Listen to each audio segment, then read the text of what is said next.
Well, you would expect to find cattle ranchers in Central Texas, but a camel rancher? Yeah, whole nother question there. On tonight's Traveling Texas, former 25 News anchor Ann Harder takes us to Bosque County.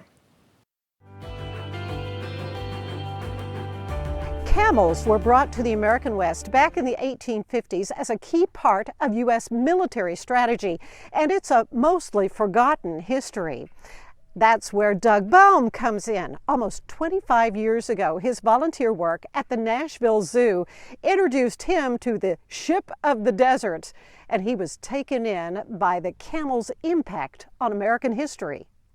But prior to his work with camels, Baum's ambitions were as a professional musician. He toured as drummer for Trace Atkins and a handful of other artists, crediting his music training at McLennan Community College. I started in summer of '86 with all those, great instructors from back in the day. Hibbard, Gimbel, Frazier, Page, Conzelman, Howard. This was, I really think, a golden era for MCC, and they positioned a lot of young punks like me to go out and make a living, not with camels. Musicians work at night, so he looked for something to fill his days and found it at the Nashville Zoo. I'd done that here at the old Central Texas Zoo and thought it'd be a good way to kill some time, and I walked in and they offered me a job.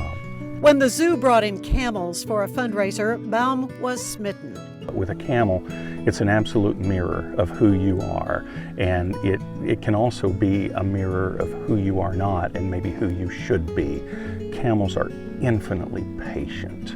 Camels are infinitely affectionate, inquisitive, curious. And I can tell you, I was a musician. I was right on.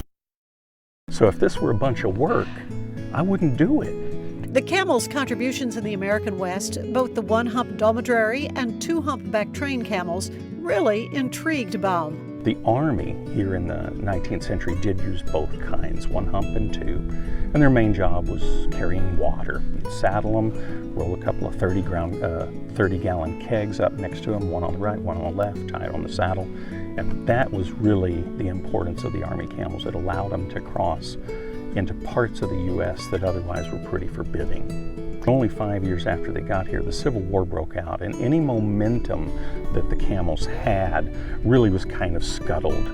The federal troops withdrew from Texas, Confederate troops took over. Baum's camels have appeared in movies and on television. He takes them to schools and provides camels for church nativity scenes. But highlighting his business are his treks to the Middle East and to the Chihuahuan Desert in far west Texas at Fort Davis. In the late 90s, once I had started building up my herd, my camels were getting bigger and fully trained, I thought, I want to take folks where this story unfolded in America. Baum also forged relationships in the Middle East by living with a Bedouin family in the early 2000s. Now he takes tourists there. I lead trips to Egypt, Jordan, Morocco, India, Kenya, Turkey, all of these places that have such rich camel history. Baum's herd of 8 camels range in age from 7 to 26 years, with 2 on the way. By next spring, I guess we'll number 10 camels on the farm. Are you selling them as well? You'd probably have a better chance of buying one of my kids than one of my camels. We seem to not do real well at selling camels. They're born, they stay here. Baum is fond of saying, dream it up, make it happen, it happens. And for him, that's how camels came to this part of Central Texas. And he invites you to come out and learn more of the unique contribution of these beasts of burden in our history. At the Texas Camel Corps Camel Farm in Valley Mills, I'm Ann Harder.